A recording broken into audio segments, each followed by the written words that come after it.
Question एक assertion ए और reason are type का सवाल है। इसमें तुम्हें दो सेंटेंसेस दिए जाते हैं और तुम्हें बताना होता है कि क्या दोनों सही हैं और क्या दूसरा सेंटेंस पहले वाले का सही रीजन है।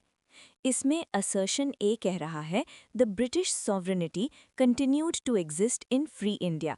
मतलब ये सेंटेंस क्लेम कर रहा है कि आज़ाद होने के बाद भी भारत पर अंग्रेज़ों का राज सॉवरेनिटी कायम था।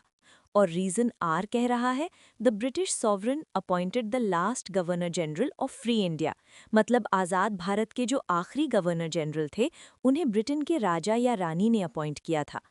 अब आओ इसे डीकोड करते हैं। सबसे पहले असर्शन ए को देखो। क्या 15 अगस्त 1947 के बाद भी अंग्रेज हम पर राज कर रहे थे? बिल्कुल नहीं। हम फ्री इंडिया बन चुके थे। हमारे पास अपनी कॉन्स्टिट्यूएंट असेंबली थी जो हमारे लिए कानून बना रही थी। अंग्रेज़ों की पार्लियामेंट अब हमारे लिए कोई लॉ नहीं बना सकती थी। तो ये कहना कि ब्रिटिश सॉवरेनिटी मतलब अंग्रेज़ों की प्रभुता अभी भी थी, ये बिल्कुल गलत है, यानी फॉल्स है। हम आज़ाद थे। अब रीजन आर को देखो। ये थोड़ा ट्रिकी और इंटरेस्टिंग है। पता है, 1947 में हम आज़ाद तो हो गए थे, लेकिन 1950 तक हमारा कॉन्स्टिट्यूशन यानी संविधान रेडी नहीं हुआ था।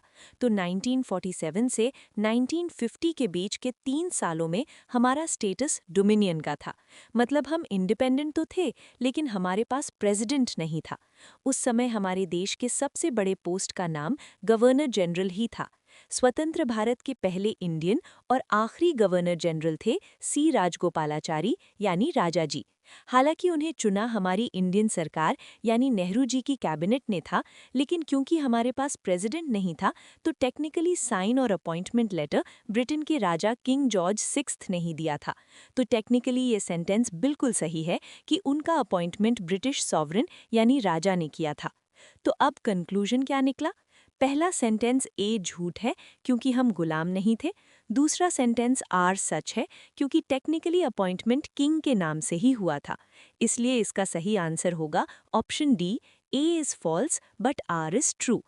यहाँ से हमें सिलेबस का एक बहुत ज़रूरी हिस्सा सीखने को मिलता है, डोमिनियन स्टेटस। याद रखना, 15 अगस्त 1947 से लेकर 26 जनवरी 1950 तक इंडिया एक रिपब्लिक नहीं था, बल्कि एक डोमिनियन था। हम पूरी तरह आज़ाद थे, लेकिन टेक्निकल हेड ब्रिटेन का राजा ही था जब तक हमने डॉक्टर राजेंद्र प्रसाद को अपना प्रेसिडेंट नहीं चुन लिया। बस यही छोटी सी टेक्निकल बात यूपीएससी ने इस क्वेश्चन में पूछ ली।